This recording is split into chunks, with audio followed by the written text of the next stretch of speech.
সাল্লাল্লাহু আলাইহি ওয়াসাল্লাম।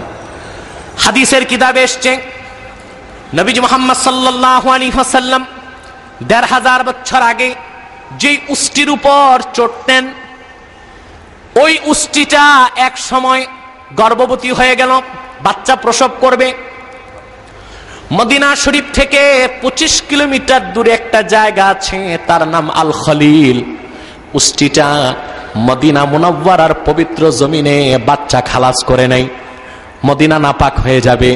২৫ কিলোমিটার দূর আল খলিলে যে সে তার বাচ্চা প্রসব করে পাক সাফ হয়ে আবার মদিনা মুনাওয়ারায় ঢুকেছে।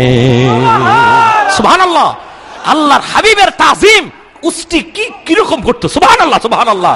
আর আজকে আমরা মানুষগুলো কত নিমক হারাম আর নিকৃষ্ট দরজার বেয়াদব হয়ে গেছি। আল্লাহর হাবিবের শানের খেলাফ কথা বলতে আমাদের জবান বাঁধে না, ঠিক কিনা বলেন? ভাইরা আমার, বন্ধুরা আমার, আবু জেহেল চিনে ফেলেছে আল্লাহর হাবিব মুহাম্মদ সাল্লাল্লাহু আলাইহি সাল্লাম আল্লাহর প্রেরিত সর্বশ্রেষ্ঠ এবং সর্বশেষ নবী এবং রাসূল, কিন্তু মৃত্যু পর্যন্ত আবু জেহেল ঈমান আনে নাই। তার কুফরটা ছিল দ্বিতীয় প্রকার, কুফরু জুহুদ। মন সাক্ষী দিত আল্লাহ সত্য, মুহাম্মদ সাল্লাল্লাহু আলাইহি ওয়াসাল্লাম সত্য, কাবা সত্য, কোরআন সত্য, কিন্তু মুখে স্বীকার করতো না, ঠিক কিনা বলেন? মুখে স্বীকার করতো না। বুখারী শরীফে এসেছে আরবের সবচেয়ে বড় কবি ছিল ওয়ালিদ ইবনুল মুগীরা। কি নাম? ওয়ালিদ ইবনুল মুগীরা। আপনাদের কষ্ট হচ্ছে? আমাকে আপনাদের সম্মানিত পরিচালক মাওলানা কাজী মারুফ বিল্লাহ সাহেব বলেছেন দীর্ঘ আলোচনা করতে, কিন্তু এত দীর্ঘতা সম্ভব না, কারণ কালকেও তো আপনারা ওয়াজ শুনবেন, ঠিক না? আমরা একটু আগে আগে বিদায় নিব আজকে, আবার পর্দার আড়ালে মা বোনেরাও আছে, কি বলেন? জি, তার মানে 1 ঘন্টা হয়ে গেছে, আমি আর সংক্ষেপ করে দিচ্ছি ইনশাআল্লাহ। ভাইরা আমার, বন্ধুরা আমার, ভাইরা আমার, বন্ধুরা আমার, আরবের সবচেয়ে বড় কবি ছিল ওয়ালিদ ইবনুল মুগীরা। ১৫০০ বছর আগে আল্লাহর হাবিবের পাক জবান থেকে যারা কোরআন শুনতো, একবার যারা শুনতো, ঈমান না আনলেও রাতের পর রাত তারা বাইতুল্লাহতে কাটাই দিত কোরআন শরীফ শোনার জন্য। খোদ Abu Jahl, Abu Sufyan, Utba, Shaiba, Mughira, Abul Bukhtari, যত বড় বড় কাফের ছিল সব গভীর সারাদিন আল্লাহর হাবিবের বিরোধিতা করত, আর রাতের বেলা বাইতুল্লাহ শরীফে দাঁড়ায় দাঁড়ায় নবী মুহাম্মদ সাল্লাল্লাহু আলাইহি ওয়াসাল্লামের নূরের জবান থেকে কোরআন শুনতো। সুবহানাল্লাহ সুবহানাল্লাহ। আমি একটা জিনিস বলি, কথাটা অতিরঞ্জিত হবে না, আপনি একটু খেয়াল করেন, ভালো করে খেয়াল করেন। আমি বলে থাকি আমার দেশে যেই সব নাস্তিক, মুরতাদ, বামপন্থী, কাফের, মুশরিক আছে, তারা আবু জেহেলের চেয়ে বড় কাফের। আবু জেহেল কাফের ছিল সত্য, কিন্তু কোরআন শুনতে মজা পাইতো। আর বাংলাদেশের এই রামদাস আর ইংরেজের দালাল বুদ্ধিজীবী নামের জাহান্নামের কীটগুলো কোরআন তো মানে না, শুনতেও চায় না, শুনতে দিতেও চায় না, কেউ শুনুক তাও চায় না, ঠিক কিনা বলেন? আর আবু জেহেল ছিল বহুত বড় কাফের, কোরআন মানতো না, কিন্তু শুনতে খুব মজা পাইতো। সুবহানাল্লাহ সুবহানাল্লাহ। আর এগুলো কেমন জাহান্নামী, কোরআন তো মানবে না, শুনতেও এদের কাছে ভালো লাগে না, ঠিক কিনা বলেন? ঢাকা শহরে আমাদের প্রোগ্রাম করতে কষ্ট হয়, মাইক ফিট করলে ওরা যে থানাতে দরখাস্ত দেয় যে মাইক যদি চলে তাহলে পড়াশোনা ক্ষতি হবে, আবার ওরা তো ঘুষ খায় তো বেশি, সব সময় হার্ট দুর্বল থাকে, বুঝলেন? এটা ফার্মের মুরগির মতো, বুঝলেন? ওই ফার্মের মুরগির অবস্থা কি জানেন? ঠাডা ঠিক মতো পড়লে 10টা একসাথে কাইট হয়। এক লোক এসে আমাকে একদিন দোয়া চাচ্ছে, হুজুর বৃষ্টি বাদলের দিন আসছে, একটু খাস করে দোয়া করেন ফার্মের জন্য। আমি বললাম আপনি কি ফার্মের মুরগা পুকুরে চাষ করেন নাকি? কয় না। আমরা তো বৃষ্টিতে সমস্যা কি, এটা তো চাল আছে, সব আছে। হুজুর বড় সমস্যা, ঠাডা একটা পড়লেই 10-12টা একসাথে শুয়ে পড়ে আওয়াজের চোটে, বুঝলেন? আমার দেশের এইসব হারামখোর, ঘুষখোর, এরা ওই কোরআনের আওয়াজ সহ্য করতে পারে না, বুঝলেন?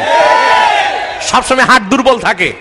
তো যে পুলিশকে টাকা পয়সা দেয়, মাইক বন্ধ করো, পড়াশোনা ক্ষতি হবে, কোরআনের আওয়াজে পড়াশোনা ক্ষতি হয়, কিন্তু 31st নাইটের নামে, পহেলা বৈশাখের নামে গোটা ঢাকা শহরকে তোমরা জাহান্নামের টুকরা বানায় দাও, তাতে তোমাদের ক্ষতি হয় না, পড়াশোনার ক্ষতি হয় না, কিন্তু 2-4 ঘন্টা কোরআনের আওয়াজ সহ্য করতে যারা পারে না, খোদার কসম তারা আবু জেহেলের চেয়ে বড় কাফের।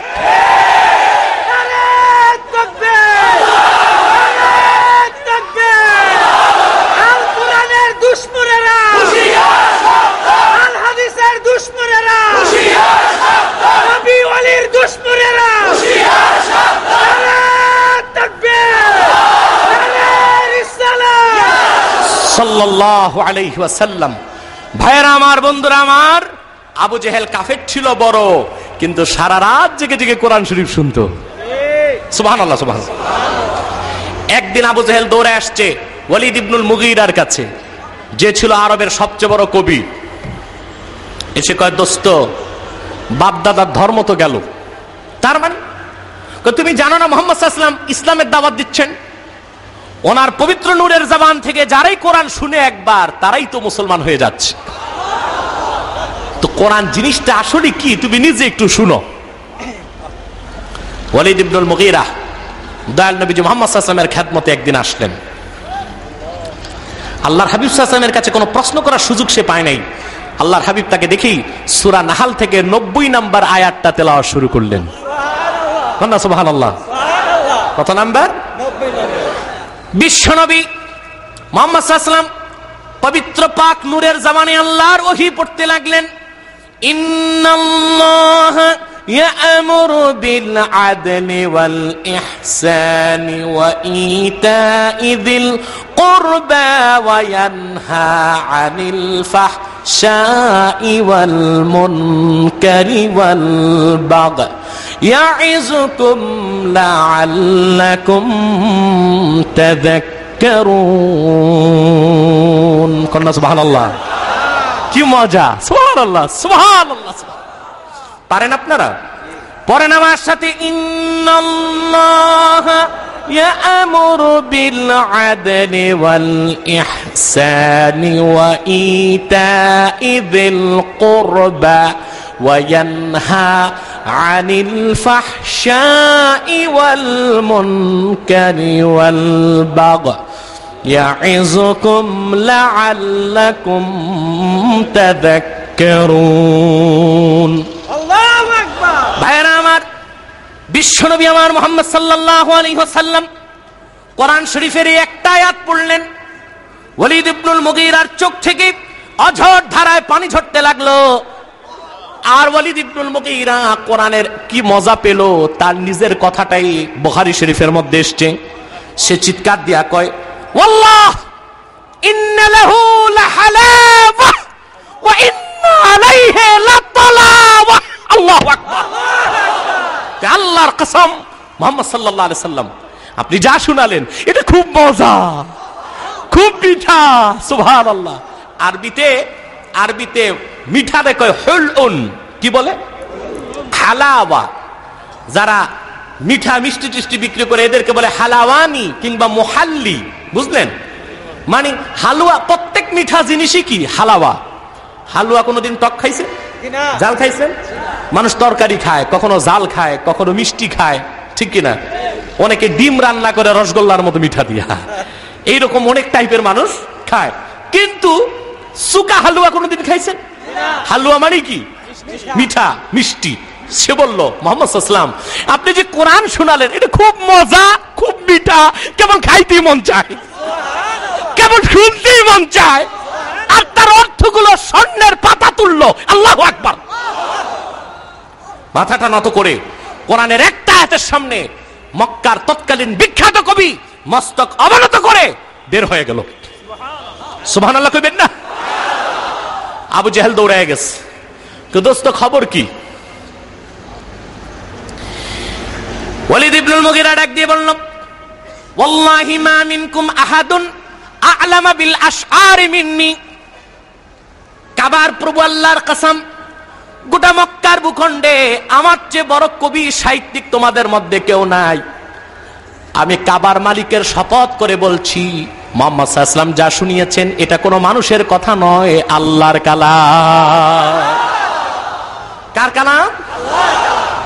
কিন্তু এই ওয়ালিদ ইবনুল মুগীরা মৃত্যু পর্যন্ত ঈমান আনতে পারে নাই। কুফর অবস্থায় তার মৃত্যু হয়েছে। তার বিপক্ষে আল্লাহ কোরআন শরীফের 9টা আয়াত নাজিল করছেন।